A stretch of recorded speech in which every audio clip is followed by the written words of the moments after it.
अगर हम कार्तिक महीने में भगवान का गुणगान करते हैं, दीप प्रज्वलन करते हैं, तो हम जो भी कार्य करते हैं उसका परिणाम उनको शुभ मिलता है। और भगवान ये भी बोलते हैं कि आपको उसके अंदर में धन संपत्ति मिलती है, ऐश्वर्य मिलता है, आपका यश बढ़ता है। तो ऐसे बहुत सारे ये जो बातें हैं ये सब शास्त्रों में है, ये ऐसा हमने मन गढ़ंत कहीं से ली भी नहीं है, सभी अलग अलग शास्त्रों से ये कलेक्ट किया गया है। और इसमें एक आपको छोटी सी कथा बताता हूँ, जो पहले भी एक बार बताया था। एक चूहा रहता है, चूहा उंदीर है ना, वो क्या करता है कि भगवान का जब दीप दान करते हैं अंदर, तो जो बाती रहती है वो बाती के अंदर में कुछ घी रहता है और उसकी जो बाती रहती है वो ख़त्म होने को आती है। तो जो बाती है ऐसी टिम टिम टिम टिम करती है बंद होने के लिए। तो वो चूहा क्या करता है, उसको लगता है कुछ तेल में भिगी हुई खाने की चीज़ है, तो वहाँ पर कोई जाकर के क्या करता है, उस तेल की जो बाती को है वो हिला देता है। तो हिलाने के कारण क्या होता है, उसके अंदर का जो घी रहता है दिए के अंदर का, वो जाकर के बाती को लगता है और बाती बहुत अच्छे से जलने लगती है, प्रज्वलित होती है। तो उससे क्या होता है, वो चूहे की जो मूंछ रहती है, बाल, वो एक तरफ से जल जाती है।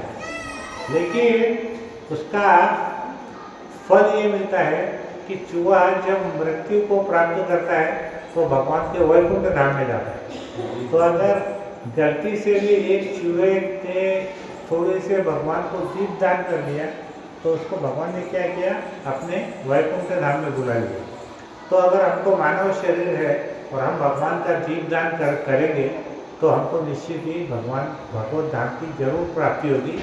लेकिन हमको कुछ न कुछ करना पड़ेगा। देखो कितना भगवान ने भक्ति का मार्ग सरल बना दिया है। जो ऐसे ब्रह्मर्षि, देवर्षि, राजर्षि बहुत हजारों साल तक तपस्या करते हैं भगवान के लिए, वो भी भगवान को प्राप्त नहीं कर पाते, उनको भी कितने कितने जन्म लेने पड़ते हैं। लेकिन हमारा जो भक्ति का मार्ग है वो बहुत ही सरल है, इसके लिए कोई पढ़ाई लिखाई की जरूरत नहीं है। हमारे हृदय में भगवान के प्रति प्रेम होना चाहिए, बस। हमको बहुत नॉलेज की जरूरत नहीं है, यहाँ पर प्रवचन देने की जरूरत नहीं है, बराबर है। इतने बड़े बड़े महान संत थे तो वो कोई प्रवचन नहीं दिए, उन्होंने क्या किए, भगवान के प्रति अपनी भक्ति उन्होंने प्रकट की। लेकिन अभी कलयुग है, कलयुग में इतने सारे अलग अलग मनोरंजन के साधन हैं, इसलिए श्रीला प्रभुपाद ने क्या किया, उन्होंने बोला, चैतन्य महाप्रभु ने बोला कि प्रचार ही सार है।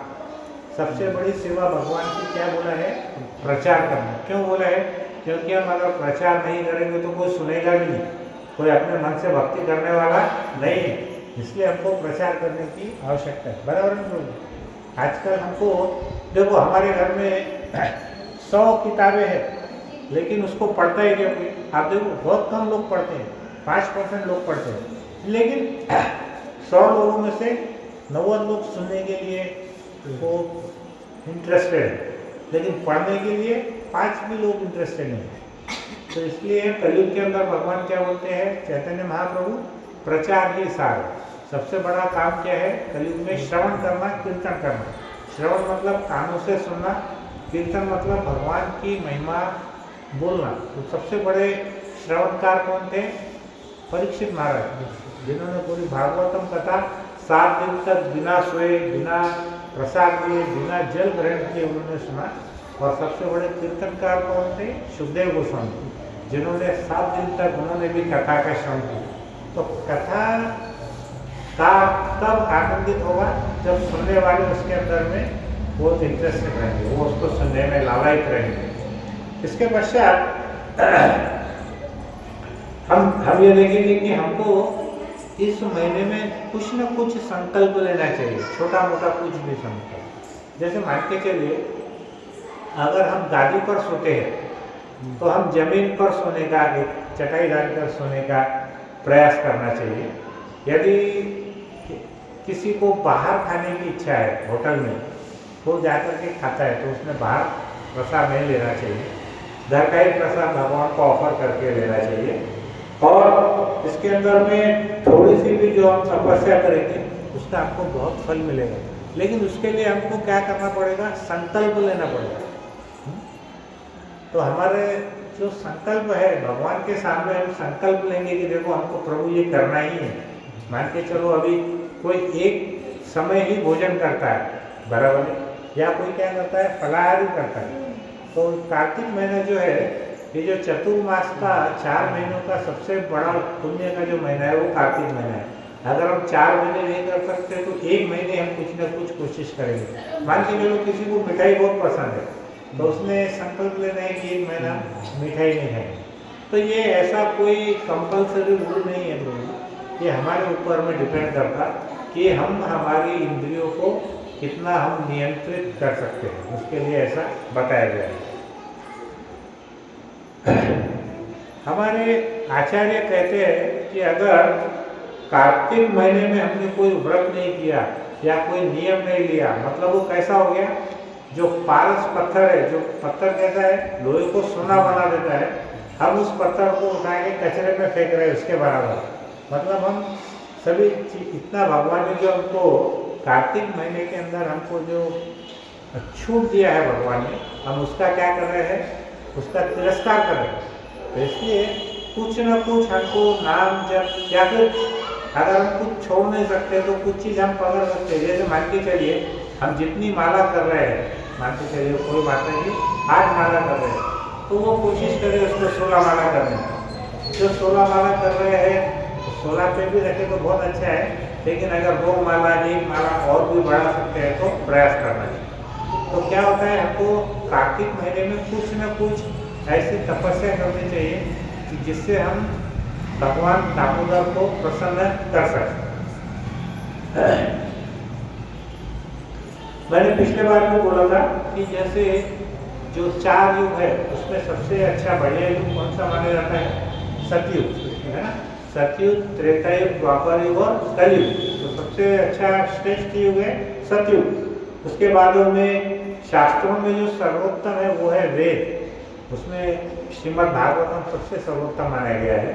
फिर उसके बाद में नदियों में सबसे पवित्र है गंगा नदी, और महीनों में सर्वश्रेष्ठ है कार्तिक का महीना।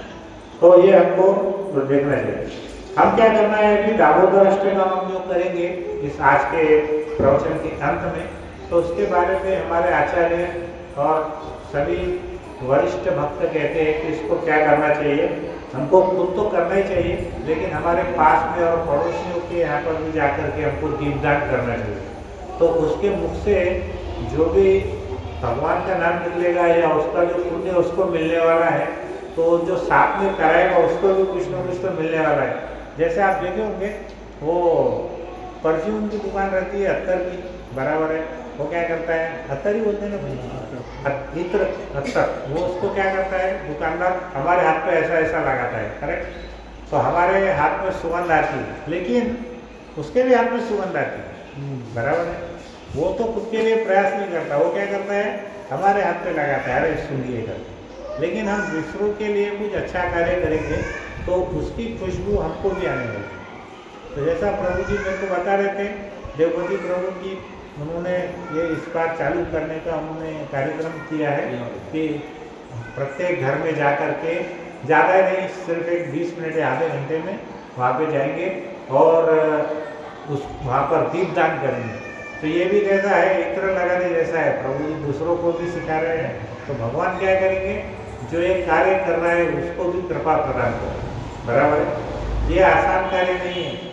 प्रभु जी का शेड्यूल बहुत हेक्टिक है, सुबह 8 से रात को 8, 12 घंटे काम करने के बाद में अगर कोई व्यक्ति, कोई भक्त दूसरों के घर पे जाकर के इतनी इच्छा रखता है, तो अगर वो इच्छा भी रखता है तो बहुत बड़ी बात है। एक बार एक व्यक्ति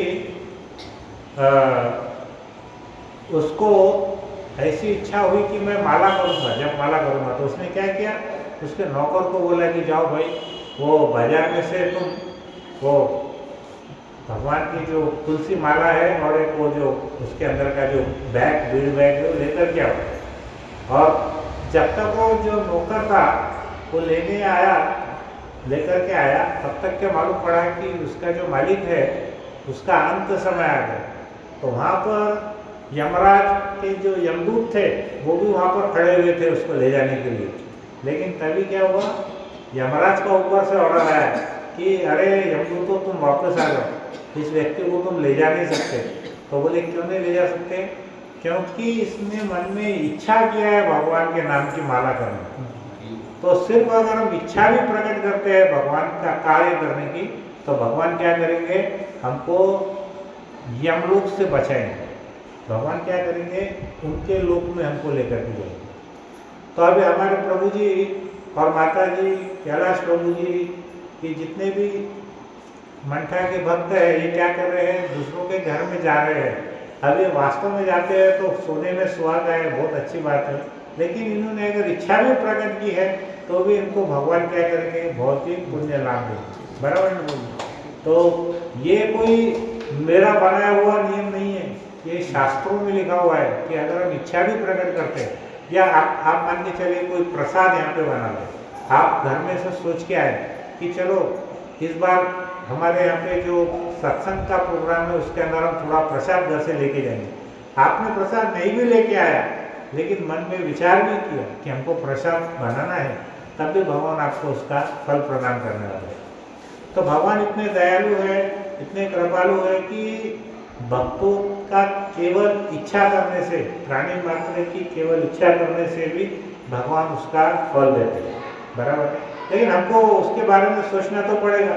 अभी आज हमारे पास में इतने सारे टेलीविजन के चैनल हैं, इतने सारे गप्पा मारने के लिए लोग बैठे हुए हैं, फालतू का, उसको हम बोलते हैं प्रजल को बोलते हैं। प्रजल में नहीं है फालतू की बकवास करो। तो हमारे घर में सुनबाई ने काय केलं, सासू ने काय केलं, यानी काय केलं, त्याने काय केलं, ये सब बातें छोड़ के अगर हम थोड़ी सी देर बैठ के भगवान का नाम जप करते हैं, कीर्तन करते हैं, तो क्या होने वाला है, भगवान हमको उसको भूलते नहीं हैं। अब आप सोचो, एक छोटा सा चूहा जिसने बिना किसी मतलब के भगवान का दीपक जला दिया, तो भगवान ने क्या किया, उसको अपने धाम बुला लिया।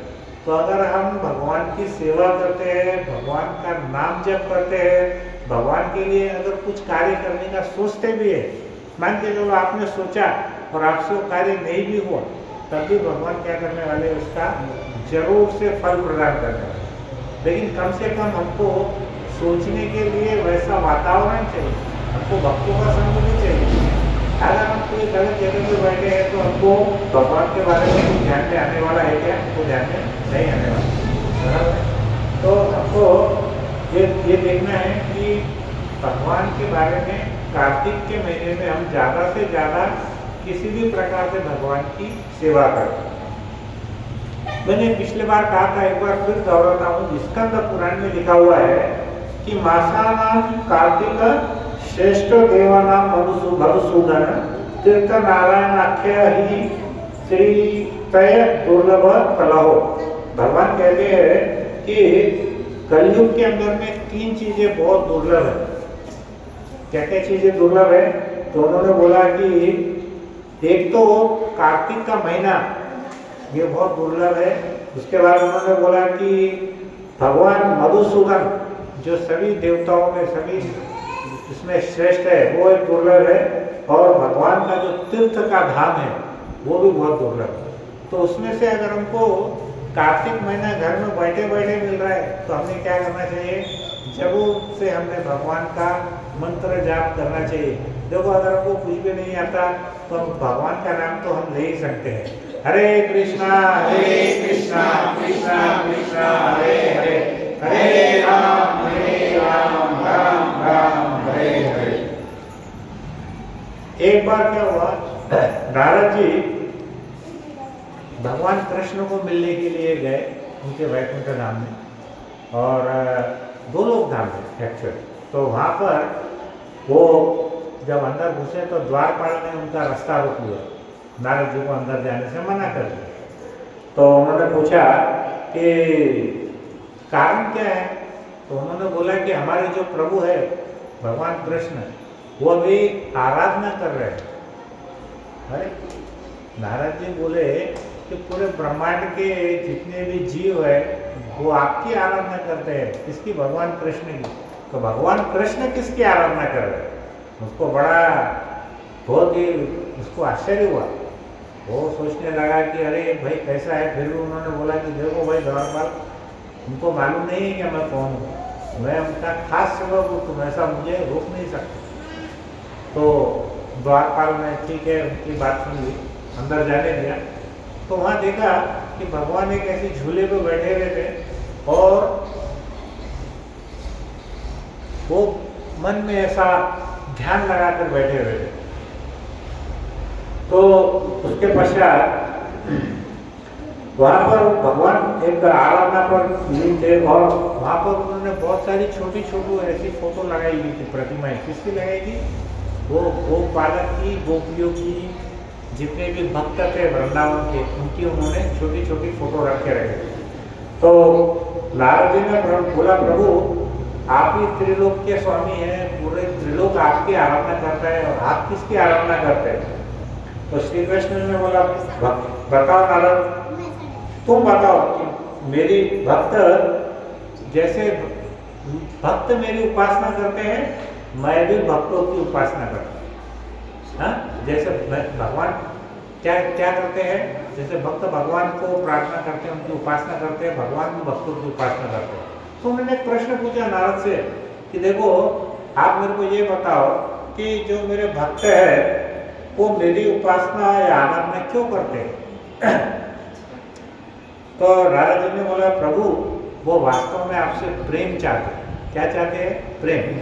कोई धन नहीं चाहते, कोई ऐश्वर्य नहीं चाहते, कुछ नहीं चाहते, वो क्या चाहते हैं? प्रेम चाहते हैं। तो भगवान बोले कि मैं भी भक्तों की उपासना इसीलिए करता हूँ क्योंकि मुझे भी उनका प्रेम चाहिए, है ना। तो हम सब काय के भूखे हैं? प्रेम के भूखे हैं। हम सब यहाँ क्यों आते हैं? यहाँ कुछ बहुत भारी ऐसा कुछ चीज़ें हमको मिलती नहीं है, लेकिन हमको यहाँ पे क्या मिलता है? भगवान का प्रेम। तो जितने भी हम जब भक्त साथ में बैठते हैं, हम साथ में कथा करते हैं, साथ में कीर्तन करते हैं, साथ में नृत्य करते हैं, भगवान को साथ में बैठ के हम दीपदान करते हैं और फिर लास्ट में क्या करते हैं? साथ में हम प्रसाद लेते हैं। तो हमको ये जो भी मिलता है इसमें हमको क्या होता है? हमारी आत्मा को उसमें बहुत प्रेम मिलता है, तो हम इसलिए यहाँ पर आते हैं। तो ये हमको यहाँ पर एक कार्तिक महीने का हमको महत्व समझ में आया। अब हम एक कथा लेंगे छोटी सी, एक या दो कथा जितना टाइम रहेगा। तो ये कथा बहुत ही प्रसिद्ध कथा है। ये कथा है जो स्वर्ग के राजा इंद्र है, उनका एक कोषाध्यक्ष है, इसको क्या बोलते हैं? खजांची। हाँ, खजांची। तो वो खजांची, उनका नाम क्या है? कुबेर। हम बोलते हैं ना कुबेर का खजाना मिल गया इसको। कुबेर मतलब कौन है? उनका खजानदार, खजांची है। उसको और एक वर्ड है खजीनदार। खजीनदार इसको हिंदी में बोलते हैं कोषपाल, मराठी में बोलते हैं खजीनदार। तो वो उनके जो दो बेटे थे, उनका नाम था नल कुबेर और मणिग्रीव। ऐसे दो नाम थे किसके? कुबेर। तो ये दोनों, अब आप सोचो, जो खजीनदार है उसके बेटे भी पैसे वाले रहेंगे कि नहीं रहेंगे? जो इंद्र इतना वैभवशाली है, हाँ, उसके पिता के पास अगर पूरा स्वर्ग का खजाना हाथ में है, तो उसके बेटे कैसे रहने वाले हैं? एकदम प्रायः ऐसा देखा गया है कि जो पैसे वालों के बच्चे हैं वो कैसे रहते हैं? सुधरे रहते हैं कि बिगड़े रहते हैं? बोलो बोलो बोलो। अगर हमको भगवान ने ज़्यादा पैसा नहीं दिया, समझो, तो हमारे ऊपर भगवान ने कृपा की या भगवान ने हमारे साथ गलत किया? क्या लगता है? अभी हमको लगता है ऐसा, अरे वो देखो उसके पास गाड़ी है, वो देखो उसके पास में हवाई जहाज है, क्या क्या हम देखते रहते, टीवी के ऊपर दिखाते उसका बंगला 1000 करोड़ का है, इसका ये है। फिर कभी कभी अपने को विचार आता है इसके पास इतना, हमारे पास क्या है? टू व्हीलर भी नहीं है। फिर हमको टेंशन होता है कैसे क्या करने में। हाँ, फिर हम सोचते हैं कि अच्छा है या बुरा है। लेकिन अगर आप एक भक्त की दृष्टि से देखेंगे, तो भक्त के दृष्टि से देखेंगे तो मेरे को एक बात बताओ, भक्ति में हमको बाधा किस किस चीज़ों से आती है? कौन सी चीज़ें ऐसी है जो भक्ति में हमको बाधा उत्पन्न करती है? बाधा मतलब रुकावट। कौन सी चीज़ें जो हमको भक्ति में आने से रोकती है? हाँ? आलस। और आलस प्रभु जी, उसके लिए अमीर होना या गरीब होना इसकी जरूरत नहीं है, वो सबको वह लागू। गरीब आदमी भी बहुत आलसी है कि नहीं? जब से हमारे अभी ये मोदी जी 2 रुपए किलो के चावल दे रहे, नौकरी नहीं मिल रही काम कर। हाँ? तो आलस तो सब में है, लेकिन ऐसी चीज़ें बताइए कि जिस चीज़ों के कारण भक्ति में लोग आने का प्रयास भी नहीं करते। जैसा अभी प्रभु जी ने बोले, हाँ, पैसा सबसे बड़ी चीज़ क्या है? पैसा। जितने पैसे वाले लोग हैं उनको क्या लगता है, अभी हमने भगवान या विठ्ठल रुक्मिणी के दर्शन करने हमने नहीं जाना, वही हमारे घर पे आके दर्शन देना, और उसमें भी पूछ के आना, ऐसा डायरेक्ट नहीं आने। समझे? मैं बहुत क्लोज से देखता लोगों को, इसको कुछ पढ़ा नहीं है, वो उनका अपना टाइम टेबल फिक्स है, बिजनेस करना, पैसा कमाना, और जो कुछ गलत कार्य करने के वो सब करते। और क्या चीज़ें हैं पैसे के अलावा? अगर कोई बहुत सुंदर है, सुंदरता का उसको अभिमान है, तो वो भी क्या करता है, वो जल्दी से भगवान की सेवा में लगता नहीं है। अगर किसी के पास बहुत यश है, बहुत बड़ा आदमी है, प्राय मैं ऐसा नहीं बोल रहा हूँ, 90% लोग ऐसे हैं कि वो भगवान की भक्ति में आना नहीं चाहते, या फिर जन्म से बहुत बड़े कुल से है, राजा महाराजाओं के खानदान से, वो भी भक्ति में आना नहीं चाहते, है ना? तो ये सब चीज़ें भक्ति में आने से हमको रोकती है। लेकिन हम मरने के बाद में यमराज ये नहीं देखता है कि तुम्हारे पास पैसा कितना है, कि तुम कौन से खानदान से है, कि तुम कितने सुंदर है। वो उसका एक ही काम है, कोड़े मारने का। यमराज को भेजता, बोलता है इनको फटके मारो, 10 मारो और 1 गिनो, है या नहीं बाबू? 10 कोड़े मारो और 1 गिनो, और उतना ही काम है। तो फिर हमको भगवत धाम जाने के लिए सबसे बड़ी जरूरत क्या है कि हमारे पास में, मेरी नानी जी एक बहुत अच्छा दुआ गाती थी कि प्रभु मन इतनु दीजिए जामे कुटुंब समाए, मैं भी भूखो ना रहूं, मेरे संतन भूखो जाए। वो बोलती थी कि प्रभु आप मेरे को इतना ही दीजिए कि जिससे मेरा कुटुंब चल सके। प्रभु मन इतना दीजिए जामे कुटुंब समाए, मैं भी भूखो ना रहूं, मैं भी भूखा ना रहूं, और मेरे घर पे अगर कोई संत आए तो वो भी भूखा नहीं जाए, बस उतना ही दो। उससे ज़्यादा देने से क्या होने वाला है, ये कुबेर के जो छोकरे हैं उनके जैसी हालत होने वाली, बराबर है? तो नल कुबेर और मणिगिरी की कहानी ऐसी है, ये दोनों क्या थे, ये शिव जी के भक्त थे, और शिव जी के भक्त होने के बाद में एक बार ये क्या किए, ये घूमते हुए मंदाकिनी नदी के पास में ये पहुँचे। मंदाकिनी नदी के पास में बहुत ही सुंदर सरोवर था, तो इनकी इच्छा हुई कि वहाँ पर हम सरोवर में स्नान करेंगे। अभी ये जो कहानी है ना, फिल्मों की जैसी कहानी है। तो सरोवर के अंदर में बहुत सारी अप्सराएं थी, वो स्नान कर रही थी। ये दोनों महाराज भी उसमें कूद गए स्नान करने को उनके साथ में। अब वो जो अप्सराएं थी उनको मालूम था कि भाई पैसे वाले हैं, तो वो उनके साथ में स्नान करने लगे। तो उस समय क्या हुआ, ये बहुत ही ज़्यादा नशे में थे। प्रभुपाद अपने तात्पर्य में कहते हैं कि जो पैसे वालों के बच्चे रहते हैं उनमें 3 चीज़ें प्रमुख है। पहली बात है नशा, दूसरा वासना, और तीसरा उन्होंने बताया कि इनको सुख की बहुत ज़्यादा लालसा रहती है। वो बताते हैं कि बाद में पैसे वाले लोग कसाई घर भी बनाना चालू करते हैं मांस खाने के। तो ऐसे जितनी भी चीज़ें हम पालन करना चाहते हैं उतनी चीज़ें इनको करने की इच्छा रहती है, बराबर है? तो इन्होंने क्या किया, उस सरोवर में वो स्नान करने लगे। तो उसी समय क्या हुआ, कुछ समय के बाद वहाँ पर नारद जी वहाँ से जा रहे थे। तो नारद जी ने देखा कि अरे तो कुबेर के दोनों लड़के हैं, वे तो एकदम नशे में उन्मत्त होकर के वहाँ पर पड़े हैं, और उनके साथ में बहुत सारी अप्सराएं भी थी, और अप्सराओं ने कपड़े भी नहीं पहने रहते स्नान करते समय, ऐसा वर्णन है शास्त्र।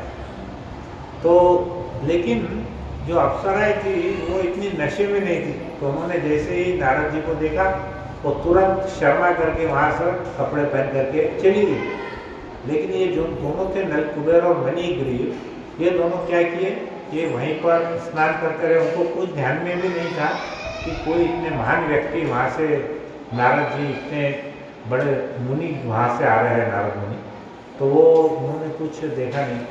तो नारद मुनि को उनके ऊपर में दया आई। उन्होंने सोचा कि देखो ये अगर ऐसे कार्य करेंगे तो निश्चित ही ये पापपूर्ण कार्य है और इनको क्या होने वाला है, आगे आगे इनको नरक की योनि मिलने वाली है। तो उन्होंने क्या किया, उन दोनों को एक श्राप दिया। और श्राप दिया, वो श्राप ऐसा दिया कि उन्होंने बोला कि जो व्यक्ति बिना कपड़ों के रहता है उसको क्या करते हैं भगवान, अगली योनि काहे की बनाते हैं आपको मालूम है? बिना कपड़ों की झाड़ बनाते हैं। पेड़ का काम कैसा है, वो उसके ऊपर कुछ कपड़े वपड़े रहते नहीं है, वही की जगह खड़ा हुआ रहता है। तो वृक्ष को शास्त्रों के हिसाब से तमोगुण में माना गया है, क्योंकि वो कपड़े नहीं पहनते, वो भी जीव है। तो उसको उन्होंने बोला नारद जी ने कि तुमको हम 100 वर्ष क्या करेंगे, तुमको श्राप देंगे कि तुम वृक्ष बन जाओ, झाड़ बन जाओ। लेकिन 100 वर्ष जो है तो मानव के 100 वर्ष नहीं थे, तो 100 वर्ष देवताओं के 100 वर्ष, जो कि मानव से 1000 गुना ज़्यादा है।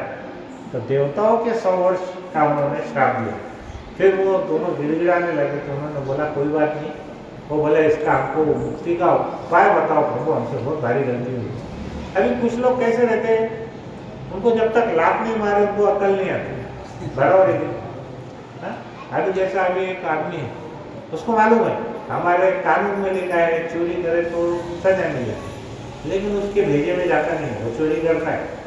कुछ लोग कैसे रहते हैं, वो देखते हैं पुलिस चोर को बांध के ले जा रही, वो थोड़ा डर जाता है, अरे मैंने चोरी नहीं करना, गलत है। एक तो पढ़ के सुधरता है, दूसरा देख के सुधरता है, तीसरा और भारी, वो बोलता है मैं खुद चोरी करके ट्राई करता हूँ, ये सब जरूरी नहीं है पकड़े जाना। तो जब तक वो पकड़े नहीं जाता वो चोरी करता है। तो हमारे ये दोनों ऐसे ही थे, उनको जब तक का ऐसे बड़े पुरुष महापुरुष ने कुछ उनको श्राप नहीं दिए तो उनको अक्ल नहीं। तो उन्होंने फिर गिर करके उनसे माफ़ी मांगी, प्रभु ऐसा मत करो, हम तो ऐसे मस्त ऐशो आराम में रहते, किधर झाड़ बना दी। तो फिर नारद जी उनको बोले कि देखो कोई बात नहीं, तुमको एक थोड़ा डिस्काउंट देता हूँ, तुम क्या करो, झाड़ कहाँ बनेंगे, नंद बाबा के घर पे। और नंद बाबा के घर पे जहाँ पे स्वयं भगवान कृष्ण पैदा होने वाले आने वाले हैं, वो तुम्हारा उद्धार करें। जब तक का तुम ऐसे ही खड़े रहो झाड़ बनो।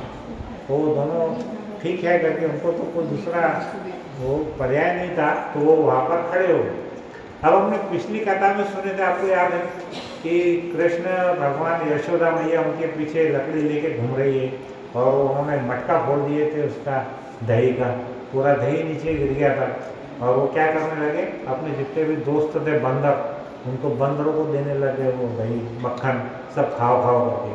तो यशोदा माई जब पीछे से लकड़ी लेकर के आई तो बंदर उनको देख लिया, वो भागे। पहले कृष्ण सोचे अरे ये मेरे दोस्त लोग क्यों भाग रहे हैं, और वो पीछे उनकी नज़र गई तो देखी कि अरे माँ यशोदा आ रही है करके। माता ने क्या की, उनको बाद में जो उखल रहता है जिसके ऊपर वो खड़े हो रहे थे, उससे उनको उन्होंने बांध दिया।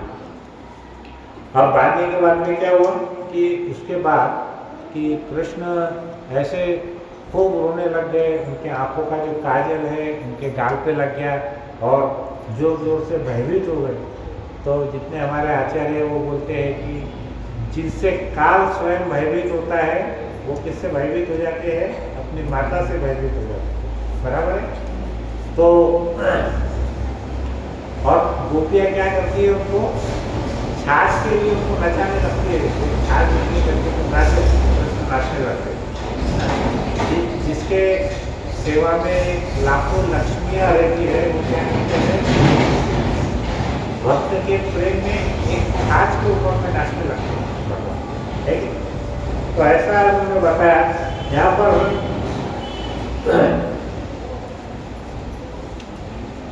तो इस प्रकार क्या हुआ कि भगवान ने उनको जब भगवान को रस्सियों से बांधा उखल से, तो भगवान भागने लगे।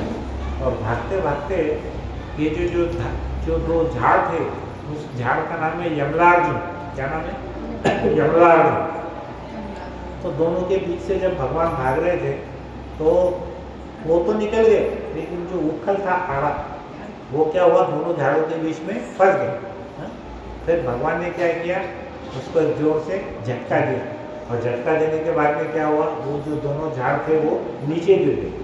और झाड़ नीचे गिरते ही क्या हुआ, उसमें से दो महापुरुष प्रकट हुए, और उनके सिर पे बहुत तेज था, और वो तुरंत दिन पे वो जब प्रकट हुए तो उन्होंने श्री कृष्ण को, भगवान को पहचान लिया, और वो उनकी बहुत ही स्तुति करने लगे।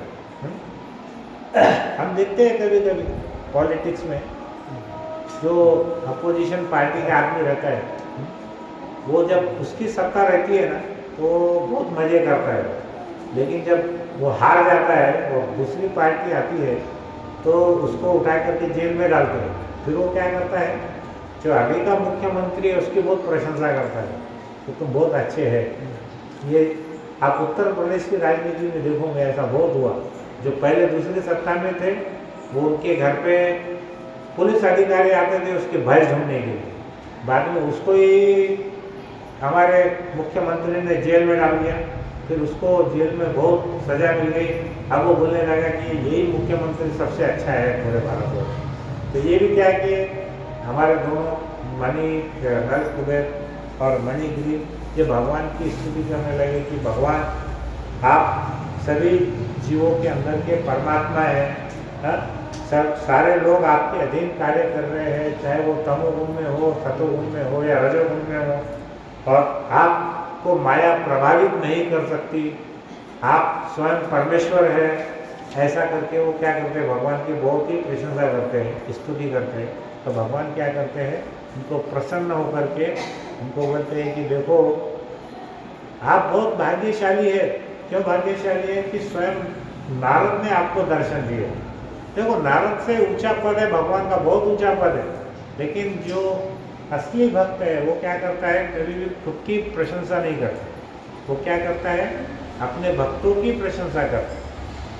तो भगवान ऐसा नहीं बोले कि मैं स्वयं परमेश्वर हूँ तो मैं तुमको यहाँ पे, तुम बहुत भाग्यशाली हो, तुमने मेरे दर्शन किए। भगवान ऐसा नहीं बोले। भगवान क्या बोले, तुम बहुत भाग्यशाली है कि तुमको नारद जी के दर्शन है, महर्षि नारद जी के दर्शन हुए। और नारद जी तुमने तुम्हारे, अच्छा मेरे को ये प्रश्न है, नारद जी ने उनके ऊपर में कृपा की या नारद जी ने उनके ऊपर में कुछ गुस्से से ऐसा किया? क्या लगता है आपको? कृपा की। हाँ? है ना।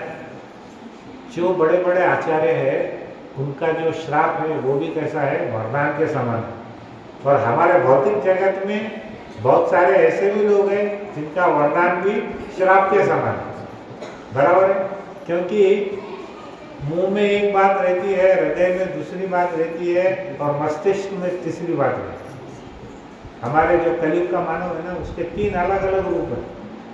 जबान से अलग बोलता, आपको बोलेगा अरे आपने ये गाड़ी लिए, बहुत अच्छी खुशी की बात है, हमारा पाप आनंद रहा। मन में सोचता है अरे ये अकेला लेके जा रहा है, अभी हमारे पास तो साइकिल भी नहीं है, कैसे क्या लेगा, इसका अच्छा नहीं होगा। देखो तीसरा बोलेंगे कि नहीं, तो इसका पुष्प भी गलत होना, ऐसी भावना। तो हम ऐसे, लेकिन भगवान ऐसे नहीं है। जो नारद जी है वो क्या करते हैं, उनके भले के लिए उन्होंने ऐसा किया। तो क्या हुआ, अगर मान के चलो नारद जी श्राप नहीं दे देते तो क्या होता था, इन दोनों के जो दुष्कर्म थे उसके कारण उनको नरक की यातना मिलती। लेकिन नारद जी ने क्या किया, उनको उससे बचा लिया, और स्वयं भगवान के दर्शन उनको हुए कृष्ण के, जिससे वो क्या करने लगे, भगवान की भक्ति में वो लग गए। तो ऐसी एक कहानी है हमारे इससे हमको ये सीखना चाहिए कि हमारा जो धन ऐश्वर्य है उसमें हमने उन्मत्त नहीं होना है। हमको भगवान की सेवा में हमारी चेतना को लगाना बहुत जरूरी है। अगर हम धन में उन्मत्त हो गए, या हम हमारी सुंदरता पे बहुत उन्मत्त हो गए, अगर हम बहुत बड़े कुल में पैदा हो गए, हमको उसका अभिमान आ गया, हम बहुत बलशाली है उसका अभिमान आ गया, हमारा यश बहुत है, कीर्ति बहुत है उसका अभिमान आ गया, तो उसका हमारा पतन होने ही वाला है। इसलिए हमको क्या करना है, दीनहीन होकर नम्र होकर के और कृतज्ञता से हमको भगवान की सेवा करना है। और हमारे लिए कोई भी भक्त छोटा नहीं है, क्योंकि सभी के अंदर में क्या है, भगवान आत्मा परमात्मा के रूप में विद्यमान है। फिर हमारे भक्त मंठा के हो, हमारे भक्त जालना के हो या हमारे भक्त अमेरिका के हो, कहीं के भी भक्त क्यों नहीं हो, जीव तो जीव ही रहने वाला है।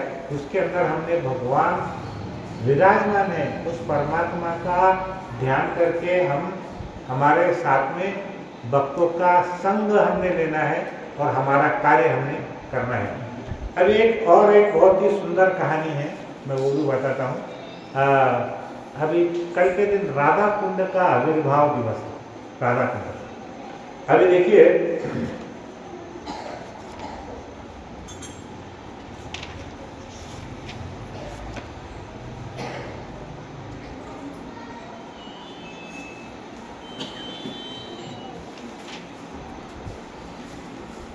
मैंने प्रभु जी कल एक बुक निकाला 2018 की, तो उसमें टेम्बुरनी के लेक्चर निकले पूरे। तो टेम्बुरनी में मैं मराठी में ट्रांसलेट कर करके भी लिखा बहुत सारे लेक्चर हैं। तो मेरे को वो लेक्चर भी दिखे, उसमें बहुत सारे जो प्रश्न कथा की शुरुआत के जो बहुत सारे अध्याय हैं वो टेम्बुरनी में हमने कंप्लीट किए हुए थे। तो मैं ये नल कुबेर और मणिगिरी का भी हमारा उधर एक लेक्चर हुआ है, तो उसमें ये वाला भी राधा कुंड का महत्व था वो हमने लिया हुआ है उपदेशामृत से, जो पुस्तक है उसके अंदर में लिखा है। तो एक राधा रानी की एक सखी थी, पहले एक छोटी सी कहानी बताता हूँ मैं आपको। उसका नाम था बहुला। क्या नाम था? बहुला, ऐसा नाम था राधा रानी की एक सखी का नाम था। और उसी समय में क्या था, एक गाय भी थी, उसका भी नाम था बहुला, पुराने जमाने की बात है। और वो क्या हुआ, वो गाय एक बार एक जल पीने के लिए एक सरोवर के पास में गई, और उस सरोवर के पास में जब पानी पीने गई तो वहाँ पर एक शेर आ गया। पहले के ज़माने में 5000 साल पहले वृंदावन में सब जंगली जंगल थे, शेर बहुत थे वहाँ पे, ऐसा बहुत जगह वर्णन है। तो एक शेर वहाँ पर आ गया और शेर ने उस बहुला गाय को बोला कि अब मैं तुझे खा जाऊँगा। तो बहुला गाय बोली, उससे विनती करने लगी शेर से कि शेर दादा मेरे को अभी मत खाओ, मैं अभी मेरे बछड़े को दूध पिलाने जाती हूँ, एक बार मैं उसको दूध पिला दूँगी फिर तुम मुझे खा लेना। तो फिर बेचारी वो गाय अपने बछड़े के पास में गई, शेर ने भी उस पर भरोसा किया। देखो पहले जानवर भी एक दूसरे पर भरोसा करते थे, अभी इंसान भी एक दूसरे पर भरोसा नहीं करते, बराबर है। तो शेर ने भी सोचा कि ठीक है तूने जवाब दी तो मैं तुझको भरोसा करता हूँ, ठीक है तू बछड़े को दूध पिला के। तो वो जो गाय है गई बछड़े के पास जाकर के उसको बोली, बछड़े को प्यार से थोड़ी देर चाटी, फिर उसको बोली कि देख तू आज मेरा आखिरी समय है, उसको जितना भी दूध पीना है तू जी भर के पी ले, अब इसके बाद में मैं वापस आने वाली नहीं हूँ। तो उसने पूछा माँ ऐसा क्यों बोल रही है? तो उसने बोला कि देखो अब मेरा अंत समय आ गया, बछड़े को झूठ क्यों बोलूँ, क्योंकि वो तो रोज़ मेरी राह देखने वाला है। तो उसने बछड़े को बोली कि देखो मुझे शेर खाने वाला है, लेकिन मैंने उससे विनती की कि एक बार मैं मेरे बछड़े को मिल के उसको दूध पिला के आऊँगी फिर तो मुझे खा लेगा। तो बछड़ा बोला कि माँ अभी आप नहीं जाऊँगी, आपकी जगह पे मैं जाऊँगा। तो एक्चुअली वो जो गाय थी उसको एक ब्राह्मण पंडित ने पाला हुआ था, वो भी बेचारा बूढ़ा था। जब वो बातें सुन रहा था गाय और बछड़े की तो वो बड़ा भावुक हो गया। तो ब्राह्मण सोचने लगा कि देखो ये गाय तो बेचारी दूध देगी इसके बछड़े के लिए, बछड़ा तो अभी छोटा है, उसकी तो पूरी ज़िंदगी बाकी है, मैं तो बूढ़ा हूँ ब्राह्मण, अभी मेरा दिन कितना बाकी है। तो उसने बोला कि नहीं नहीं तुम दोनों नहीं जाओगी, मैं जाऊँगा शेर के। अब ऐसी बातें चल रही थी तीनों की। तो तभी वहाँ पर क्या हुआ, उसके पश्चात वहाँ पर कृष्ण जी प्रकट हो। और कृष्ण जी ने क्या किया, वो तीनों की बातें सुनकर वो बड़े प्रसन्न हुए कि देखो कितना अच्छा ज़माना है कि सब लोग मरने के लिए लालच थे, और अभी हमारा ज़माना ऐसा है सब दूसरों को ढकेलने के लिए, मारने के लिए लालच थे। बराबर है। अभी उधर कितने कितने युद्ध चालू है, कितना भयंकर तूफान चालू है, कोई सुनने को राजी नहीं है, किसको कुछ सुनना नहीं है। वो एक कारण बताता, दूसरा उसका कारण बताता। अभी हम देख रहे हैं उधर रूस का युद्ध चालू है यूक्रेन से, 3 साल से सुन रहे हैं। वो इजराइल का युद्ध चालू है, 2 साल में हम सुन रहे हैं। वो युद्ध में कितनी हानि, कितना नुकसान है। अगर ये युद्ध का खर्चा अगर गरीबों में बांटा जाए तो पूरे विश्व का कोई आदमी भी भूखा नहीं रहेगा, इतना पैसे का सत्यानाश है। तो यहाँ पर जब कृष्ण वहाँ पर पहुँचे तो उस समय कृष्ण भी वहाँ पहुँचे, और क्या हुआ कि शेर भी वहाँ आकर के वो सब बातें सुन रहा था। तो कृष्ण ने उसको जैसे ही स्पर्श किया शेर को, उसका हृदय परिवर्तन हो गया और वो वहाँ से चला गया। तो बोलने का मतलब ऐसा है, ये वास्तविक कहानी है, तो मनगढ़ंत नहीं है, शास्त्रों में इसका उल्लेख भी है। तो उसको हम भवलाष्टमी बोल के मनाते हैं, भवलाष्टमी, वो भी कार्तिक महीने में ही आती है। तो यहाँ पे हम एक कहानी सुनेंगे कि जो कृष्ण जी का जन्म हुआ वो अष्टमी में हुआ था, रात में 12 बजे। ठीक है। राधा रानी का भी आविर्भाव अष्टमी में हुआ, रात में 12 बजे। और जो राधा कुंड है उसका भी प्राकट्य हुआ अष्टमी में रात को 12 बजे। तो उपदेशामृत में एक 10वां और 11वां श्लोक है, उसमें रूप गोस्वामी बोलते हैं, असंख्य जो कर्म करते हैं उसमें से कोई बिरला ही है जो ज्ञानी रहता है। मतलब अभी आप समझो 1 लाख लोग काम करते हैं, क्या क्या काम करते हैं, नौकरी करते हैं, धंधा करते हैं, खेती करते हैं, तो उसमें जो कोई एक ही व्यक्ति है जो ज्ञानी है, और ऐसे हजारों हजारों ज्ञानी में से कोई एक ही व्यक्ति है जो भक्त है। अभी आप देखिए मंडा में कितने लोग रहते हैं, 1 लाख। हमारे सेंटर में कितने लोग आते हैं, 100 लोग। बराबर है, तो कितना हुआ, ऐसे लाखों में एक जो कथा बोलते हैं ना, वैसा है। हमारे पास जो भक्त लोग हैं बहुत सब जगह पे कम रहते हैं। बराबर है। यहाँ पर अगर हम कुछ मनोरंजन का कार्यक्रम लगाएंगे, उसमें नाचने का, गाने का, फिल्मी गाने लगा देंगे, एक आदि कोई डांसर को बुलाएंगे, उसमें देखो कितना भीड़ रहता है सब जगह पे, है ना। उधर बुलाना भी नहीं पड़ता, लोगों को मालूम पड़ जाता है, चलो उधर। तो यहाँ पर हम कथा कर रहे हैं, कीर्तन कर रहे हैं, कीर्तन कर रहे हैं, प्रसाद कर रहे हैं, फिर भी लोग बोलते हैं। ठीक है, अच्छा है, देखते हैं, तो उतना लोग आते नहीं है। तो इसलिए भगवान क्या कहते हैं कि जो भक्त है बहुत ही कम है। यहाँ पर क्या हुआ कि राधा कुंड जो है वो क्या है, जो राधा रानी का जो स्वभाव है उसका तरल रूप है, लिक्विड है राधा रानी। हाँ, जैसे कोई चीज़ ऐसी है कि वो जैसे साबुन है, साबुन, हाथ धोने का साबुन, वो कैसा है, एक बट्टी भी आती है और एक लिक्विड भी आता है पानी के जैसे, हैंड वॉश, है ना।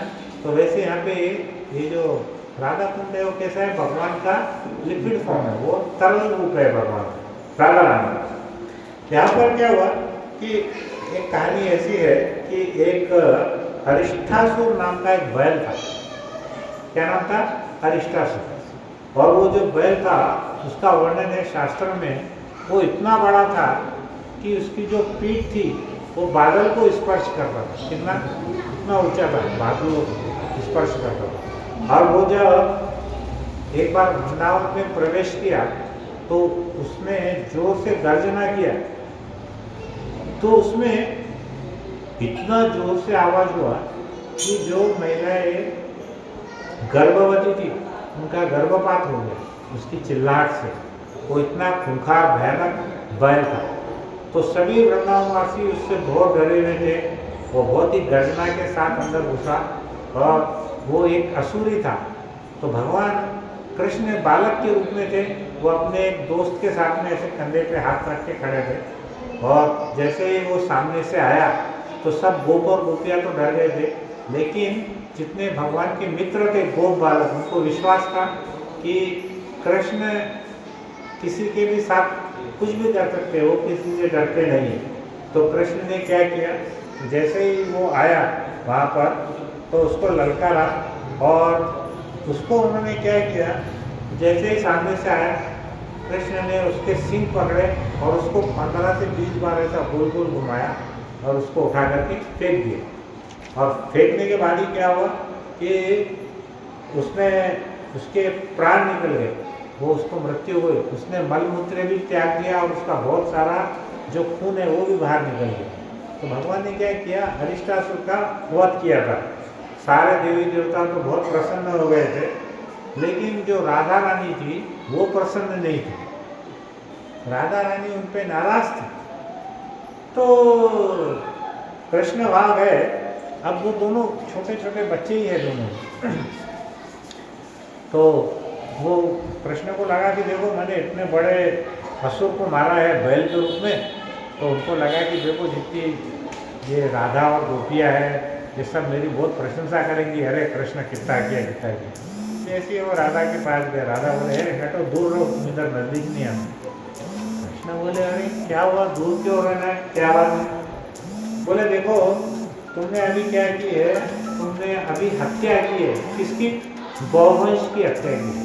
तो जो बैल है वो भी क्या है, गौवंश में ही आता है। तो तुमने क्या की है, गौवंश की हत्या की है, इसलिए तुम अभी अपवित्र है। तो तुमको क्या करना पड़ेगा पवित्र बनने के लिए? तुमको जितनी भी नदियाँ हैं वो नदियों में, शुद्ध नदियों में स्नान करके आना पड़ेगा। तुम स्नान करोगे तभी मैं तुम्हारे पास, तुम आना मेरे पास आना। तो जाओ इधर। कृष्ण बोले अरे मैं इतने सारे नदियों के पास क्यों जाऊँगा, मैं नदियों को इधर बुला लूँगा। तो भगवान ने क्या किया, अपने पैर से जोर से स्टैंड, क्या बोलते उसको, पैर को जमीन पे मारा। तो मारने के बाद क्या हुआ, वहाँ पे खड्डा हो गया। तो खड्डा होके वहाँ पे बहुत सारी नदियाँ प्रकट हो गई, अलग अलग नदियाँ। तो नदी की जो देवी थी वो बोलने लगी प्रभु मैं गंगा देवी हूँ, दूसरी देवी बोली मैं गोदावरी हूँ, तीसरी बोली मैं सरस्वती हूँ, चौथी बोली मैं कावेरी हूँ। भगवान ने बोला राधा रानी को देखो सबने बोल दिया है कि अरे भगवान ने देखो मैं इसमें स्नान कर रहा हूँ। तो भगवान क्या किए, उसके अंदर में उन्होंने डुबकी लगाकर स्नान कर लिया और वो बाहर आ गया। और तो उसके बाद क्या किया कि कृष्ण ने बोला कि देखो तुमने मेरे ऊपर में लांछन लगा दिया कि मैंने गोवंश की हत्या की, लेकिन एक पाप तो तुमने भी किया है, तुम भी अपवित्र हो। बोले क्या? बोले ये जो असुर था तुमने उसके असुर का पक्ष लिया, तो तुम भी अपवित्र हो। जो व्यक्ति गलत कर रहा है उसका तुम पक्ष ले रहे और वो भी असुर, तो तूने भी गलत किया, तो तुम भी क्या करो, तुम भी पवित्र नदियों में स्नान करो। तो बोले देखो ये नदियाँ सब पवित्र है, तुम इसमें स्नान करो। तो राधा रानी बोले है ये सब तुम्हारा सब झूठा गंदा पानी, इसमें नहीं रहेंगे। बोले फिर कैसे नहीं? नहीं, हम हमारा अलग से नदी बनाएंगे, हम हमारा अलग से गड्ढा खोदेंगे, उसके अंदर में फिर हम सब नदियों को बुलाएंगे। तुम्हारे तो क्या है, सब तुम्हारा पानी भी सब अपवित्र है, तुम्हारे वाले कुंड में हमको नहीं नहाना। कृष्ण ने बोला ठीक है बुलाओ। तब क्या किया, वो जो अरिष्टासुर था उसने जहाँ पर पैर से खड्डा किया था, राधा रानी के पास में कोई हथियार तो था नहीं, तो उन्होंने क्या किया, अपने सब शक्तियों को जमा किया। बोला एक काम करो, हमारे पास जो चूड़ी है ना, चूड़ियाँ वो निकालो, और चूड़ी से निकाल के गड्ढा करने लगे टुक टुक टुक ऐसा। अब वो भगवान को भी थोड़ी दया आ गई, तो उन्होंने बोला सब नदियों को अरे भाई एक चूड़ियों से तो कुछ गड्ढा होने वाला है नहीं, फिर भी तुम इनकी सबकी मदद करो। तो कुछ देर के बाद में जब वो चूड़ियों से गड्ढा किया, और गड्ढा करने के बाद में फिर उसकी जो बेटी थी वो सब ने क्या किया, ऐसे लाइन में रख के वो सब गोपियाँ साथ में रख के उसको दूर फेंकने लग गई। और उसके बाद में वहाँ पर एक जो कुंड बन गया, वो कौन सा कुंड बना? राधा कुंड, बराबर है। तो एक तरफ में श्याम कुंड है और एक तरफ में राधा कुंड है। अगर आप वृंदावन जाएंगे तो वृंदावन में जब आप परिक्रमा जाते हैं गोवर्धन की, तो वहाँ पर श्याम कुंड और राधा कुंड दोनों कुंड है। हमको वहाँ पर उसके अंदर में कूद ही नहीं मारना, हम उसके लायक नहीं है, हमारी उतनी पात्रता नहीं है। हमको हमारे आचार्य कहते हैं कि हमें क्या करना है, 3 छींटे घूम लेके हमारे सिर पर उसको छिड़काव लेना है। वहाँ पर लोग क्या करते हैं, अब जिसको मालूम नहीं है वो अंदर नहाते भी है, कपड़े भी धोते हैं, तो वो सब अलग अलग प्रकार है। लेकिन जो वैष्णव है वो क्या करते हैं, सिर्फ 3 बूंद अपने शरीर पर उसको छिड़काव करते हैं। तो यहाँ पर हम देखेंगे कि जो सबसे महान जो हमारे शास्त्र में हम बोलते हैं वैकुंठ है, लेकिन उपदेशामृत में बोला गया है कि वैकुंठ से भी महान है मथुरा। हाँ, क्या महान है? मथुरा। मथुरा से भी महान है वृंदावन। वृंदावन से भी महान है गोवर्धन पर्वत, और गोवर्धन पर्वत से भी महान है राधा कुंड। तो पूरे ब्रह्मांड में सबसे पवित्र कोई चीज है तो वो क्या है? राधा कुंड। तो हम जब भी जाते हैं वृंदावन में, गिरिराज परिक्रमा करते हैं, जो भी हम वहाँ पर जाते हैं तो वहाँ पर हमको अवश्य श्याम कुंड और राधा कुंड के दर्शन करना चाहिए। वहाँ पे थोड़ा सा स्नान, मतलब पूरा हमको डुबकी नहीं मारना है, हमको सिर्फ 3 बूंद का छिड़काव हमारे शरीर पर करना है, जिससे हमको राधा और कृष्ण का प्रेम मिल जाए। तो भगवान बोलते हैं कि जिसको राधा बहुत प्यारी है उसको मैं भी बहुत प्यारा हूँ, क्योंकि भगवान अपने भक्तों के अधीन है। बराबर है, भगवान सब चीज़ प्रदान करते हैं, भक्ति प्रदान नहीं करते, क्योंकि भगवान को मालूम है कि अगर मैं भक्ति प्रदान करूँगा तो मैं उस भक्त का दास बन जाऊँगा, है ना। तो भगवान क्या करते हैं, आपको सभी चीज़ें वस्तुएं देंगे, आपको धन ऐश्वर्य देंगे, जो भी आपको चाहिए वो देंगे। भगवान भक्ति नहीं देते। लेकिन राधा रानी क्या करती है, अगर हम राधा रानी की सेवा करते हैं तो राधा रानी हमको भक्ति प्रदान करती है, और अगर राधा रानी की भक्ति प्रदान अगर हमको हो गई तो कृष्ण हमको बहुत ही जल्दी सहजता से मिल जाएगी। ठीक है, तो हमारा आज का ये जो हमारा टॉपिक था वो ये था कार्तिक का महत्व, कार्तिक महीने का महत्व। तो कार्तिक महीने में हमें ज़्यादा से ज़्यादा जप करना है, दीपदान जरूर करना है, क्योंकि दीपदान करने से, एकमात्र दीपदान करने से हमारे जितने भी यज्ञ हवन, जितने भी नदियों में पवित्र नदियों के स्नान है, वो हमारे सारे इसका फल हमको मिल जाएगा, है ना। तो इस प्रकार से हम अभी क्या करेंगे, ये कार्तिक महीने का ये थोड़ी इसका मीनिंग बताना है कि दामोदर अष्टकम के उसके बाद पहले बताएंगे, क्योंकि उनका मतलब उनको समझना चाहिए। तो प्रभु जी ये सबको आप एक एक जिनको पढ़ना में इच्छा है वो एक एक थोड़ा आपके पास में लीजिए, जिसको पढ़ने की इच्छा है। और बाद में हमारा दामोदर अष्टकम का पहले हम थोड़ा सा महत्व समझेंगे, ज़्यादा जल्दी लगेगी, 5-7 मिनट में हम बता देंगे, उसके बाद में 5-7 मिनट में दीपदान करेंगे। ठीक है, तो यहाँ पर देखिए, ये यहाँ पर लिखा हुआ है दामोदर अष्टकम, श्री श्री दामोदर अष्टकम। सबको मिला के देखिए,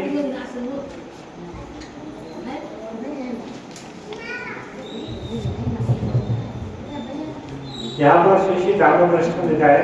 तो पहला है नमामीश्वरम सच्चिदानंद रूपम लसत कुंडलम गोकुले ब्रजवानम यशोदाभियोरूप राघवमानम परामृष्टम अत्यंत औरुत्य गोप्य।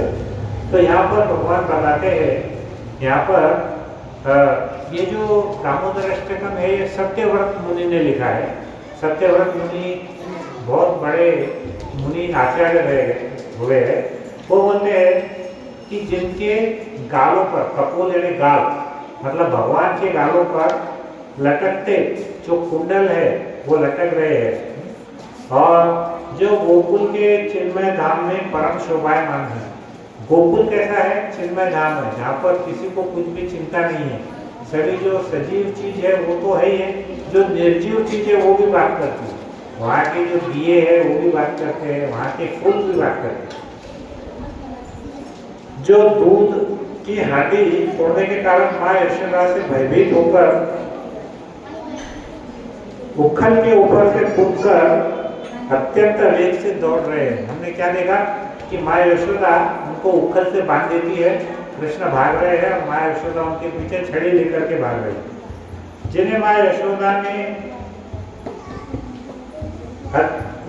कृष्ण को अधिक वेग पूर्वक दौड़कर पकड़ लिया है, ऐसे सच्चिदानंद स्वरूप सर्वेश्वर श्री कृष्ण की मैं वंदना करता हूँ। दूसरा श्लोक है रुदंतम मोह नेत्र युग्म ब्रजंतम कराम्भोज युग्मेन सातंत नेत्रम मोह श्वास संपात रेखांकंठ स्थित ग्रह दामोदर भक्तिवतम। मतलब वो बोलते हैं कि अपनी माँ के हाथ में लाठी को देख करके मार खाने के वजह से भगवान क्या करते हैं, रोते रोते हैं और उनकी आंखों को बार बार ऐसा ऐसा करके मसल रहे हैं। तो भगवान के जो आंखों में जो काजल है वो काजल उनके गाल पे फैल गया है और उसके आवेश में वो सांस ले रहे हैं और भगवान के जो गले की जो 3 रेखाएं हैं वो भी उसके अंदर में रेखा कंठ उनके जो गले पे 3 लकीरें हैं वो भी स्पष्ट दिख रही है और उनके गले, हाँ, उसके कारण उनके गले में जो मोतियों की माला है भगवान की, भगवान ऐसा कांप रहे हैं अपनी माँ को देखकर। और जिनका उधर उनका जो पेट है वो क्या किया, उनकी माँ यशोदा ने रस्से से बांधा हुआ है, ऐसे भगवान को मैं वंदना करता। फिर बोलते हैं इति दृक्सुलीला वीरानंद कुंडे स्वघोषम निमज्जनतम आख्यापयन्तम तदीयेषु तज्ञेषु भक्तिर्जितत्वं पुनः प्रेम तत्सतावती वंदे। बोलते हैं जो इस प्रकार की बाल लीलाओं में गोकुल वासियों को आनंद प्रदान कर रहे हैं और जो ऐश्वर्यपूर्ण ज्ञानी भक्तों के समक्ष ये उजागर करते हैं कि मैं केवल ऐश्वर्य विहीन प्रेम और भक्ति से ही जीता जा सकता हूँ, वो दामोदर कृष्ण की मैं वंदना पूर्वक उनको प्रणाम करता हूँ। भगवान क्या बोलते हैं, मुझे अगर जीतना है तो मुझे आपका पैसा ऐश्वर्य नहीं चाहिए, बराबर है, मुझको आपका ज्ञान भी नहीं चाहिए। बहुत बड़ा ज्ञानी व्यक्ति बहुत बड़े बड़े यहाँ पर प्रवचन दे रहा है वो भी नहीं चाहिए, उनको क्या चाहिए, प्रेम चाहिए, भक्तों का प्रेम। तो वो बोल रहे हैं कि मैं केवल प्रेम और भक्ति 2 ही चीज चाहिए, हमको भगवान की भक्ति करना है और भगवान को प्रेम पूर्वक भक्ति करनी, तो मैं बांधे जा सकता हूँ। वरम देव मोक्षम न मोक्षवधिक न चान्यं गणेयं वरेशावतिः इदं तेव पूर्णात गोपालपालम् सदा मे मनस्या वीरास्तावकी मन्ये। वो बोलते हैं कि हे देव आप सभी प्रकार के वरदान देने में पूर्ण है, भगवान क्या कर सकते हैं, सभी को जो चाहे वरदान वो दे सकते हैं।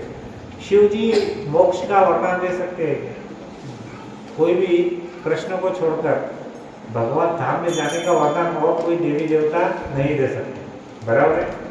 तो बोलते हैं आप सब वरदान दे सकते हैं, तो भी मैं आपको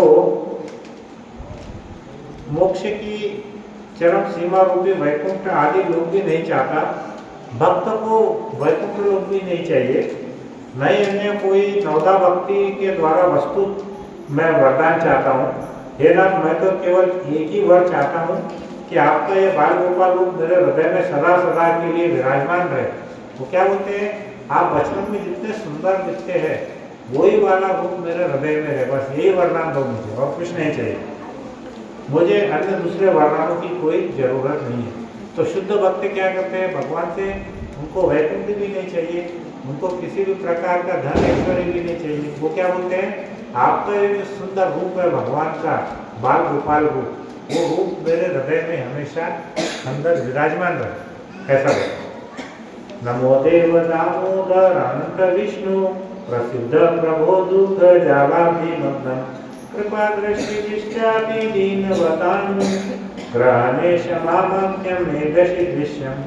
बोलते हैं परम देव, हे दामोदर, हे अनंत, हे विष्णु, हे प्रभु, हे भगवान, मुझ पर प्रसन्न हो, मैं दुखों के समुद्र में डूबा हुआ हूँ, अतएव आप अपनी कृपा दृष्टि रूपी अमृत वर्षा करके मुझे अत्यंत दीन शरणागत पर अनुग्रह करिए और मेरे नेत्रों के समक्ष आप दर्शन दीजिए। तो क्या बोले प्रभु, मैं दुखों में क्यों डूबा हूँ? क्योंकि मैं संसार के विषयों में फंसा हुआ हूँ, है ना। तो उससे मुझको आप बाहर निकालिए और आपका मुझको दर्शन दीजिए, ऐसा सत्यव्रत मुनि कहते हैं उनके श्लोक। कुबेरात्मजो बद्ध मुक्ति वयद्वत् त्वयामुचितो भक्ति भाजुव्रतो च तथा प्रेम भक्ति स्वकामे प्रयच्छ नमो शीघ्रो नेस्ति दामोदरेह।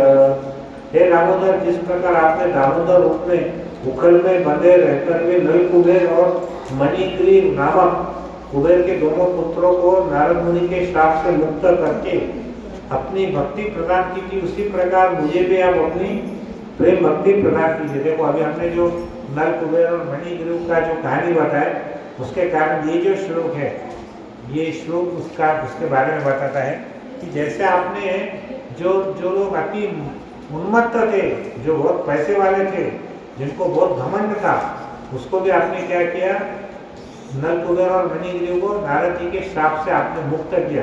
तो वैसे आप भी क्या करिए, मेरे अंदर भी आप अपनी प्रेम भक्ति प्रदान कीजिए, जैसे आपने नल कुबेर और मणिग्रीव को दिया है।